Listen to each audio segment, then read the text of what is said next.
kelas 10 D IPS 2 SMA Negeri Tular. Di sini saya ingin mempresentasikan tentang soal SBMPTN Mapel Ekonomi.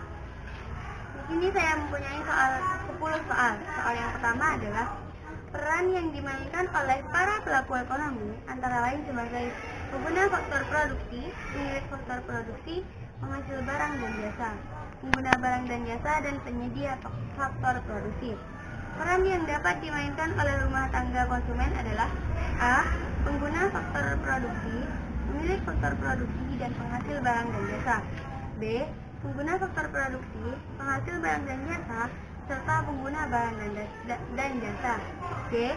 Pemilik faktor produksi, penghasil barang dan jasa, serta pengguna barang dan jasa. D. Pemilik faktor produksi, pengguna barang dan jasa, serta penyedia faktor produksi. E. Penghasil barang dan jasa, pengguna barang dan jasa, serta penyedia faktor produksi.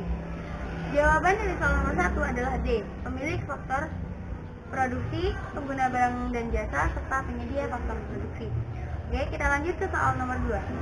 Keseimbangan pasar yang baru ditandai oleh meningkatnya jumlah barang yang ditransaksikan dan tidak berubahnya harga barang. Hal ini dapat digambarkan oleh A. Peningkatan permintaan dan penurunan penawaran dalam proporsi yang sama. B. Penurunan permintaan dan peningkatan penawaran dalam proporsi yang sama. C. Penurunan permintaan dan penawaran. D. Peningkatan permintaan dan penawaran. E. Peningkatan permintaan dan penawaran dalam proporsi yang sama. Jawabannya adalah E. Peningkatan permintaan dan penawaran dalam proporsi yang sama.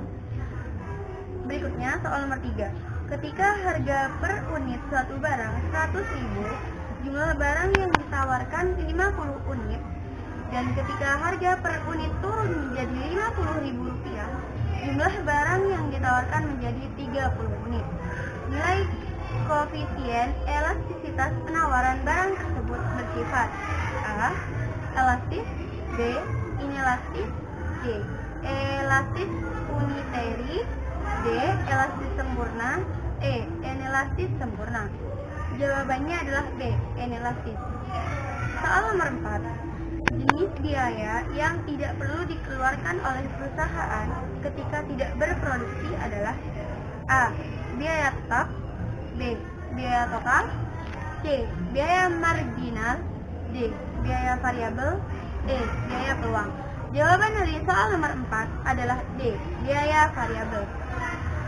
Berikutnya soal nomor 5. Kurva biaya total dalam kurung TT menggambarkan hubungan antara lain A. Jumlah input yang digunakan dan biaya total. B.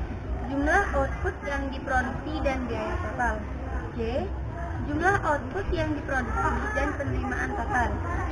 D. Biaya total dan laba. E. Biaya total dan penerimaan total. Jawabannya adalah B. Jumlah output yang diproduksi dan biaya total. Selanjutnya soal nomor 6.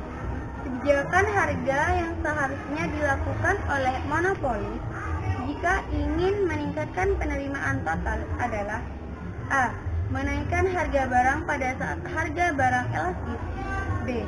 Menurunkan harga barang jika permintaan barang memiliki sifat elastis. C. Menurunkan harga barang pada saat harga barang inelastis. D. Menaikkan harga barang pada saat harga barang unitari elastis. E. Menurunkan harga barang pada saat harga barang unitari elastis. Jawabannya adalah B. Menurunkan harga barang jika permintaan barang memiliki sifat elastis. Soal nomor 7. Dalam memilih dan menggunakan produk dan jasa dari suatu lembaga jasa keuangan, konsumen dan masyarakat wajib memperhatikan hal-hal sebagai berikut. Kecuali A. Meneliti profil lembaga jasa keuangan, apakah sudah terbayar di OJK. B. Meneliti apakah produk yang ditawarkan sudah mendapatkan izin. C. Membaca dengan seksama setiap informasi dalam kontrak yang berkaitan dengan produk yang ditawarkan oleh lembaga jasa keuangan. D. Memberikan salinan kontrak kepada konsumen wajib dilakukan perusahaan lembaga jasa keuangan. E. Memilih berdasarkan pertimbangan keuntungan maksimal yang ditawarkan oleh lembaga jasa keuangan. Jawabannya adalah D. Memberikan salinan kontrak kepada konsumen wajib dilakukan perusahaan lembaga jasa keuangan. Soal nomor 8. Memimpin organisasi atau perusahaan secara keseluruhan dan memimpin para manajer agar dapat membentuk tim kerja yang baik merupakan tugas A. Manajer lini pertama. B. Manajer menengah. C. Manajer puncak. D. Supervisor. E. Auditor. Jawabannya adalah C. Manajer puncak. Lalu kita lanjut ke soal nomor 9. Di bawah ini adalah jenis badan usaha menurut lapangan usaha kecuali A. Badan usaha perseroan terbatas. B. Badan usaha jasa. C. Badan usaha manufaktur. D. Badan usaha perdagangan. E. Badan usaha agraris atau pertanian. Jawaban dari soal nomor 9 adalah A. Badan usaha perseroan terbatas. Jadi kita lanjut ke soal yang terakhir. Soal nomor 10. Kondisi yang mencerminkan keseimbangan perusahaan jangka panjang pada pasar persaingan monopolistik adalah 1. Harga lebih tinggi dari biaya marginal. 2. Harga sama dengan penerimaan marginal. 3. Perusahaan memperoleh laba normal. 4. Perusahaan menghadapi kurva permintaan yang elastis sempurna. Jadi jawabannya adalah B. Jadi jawabannya adalah B. Harga lebih tinggi dari biaya marginal dan perusahaan memperoleh laba normal.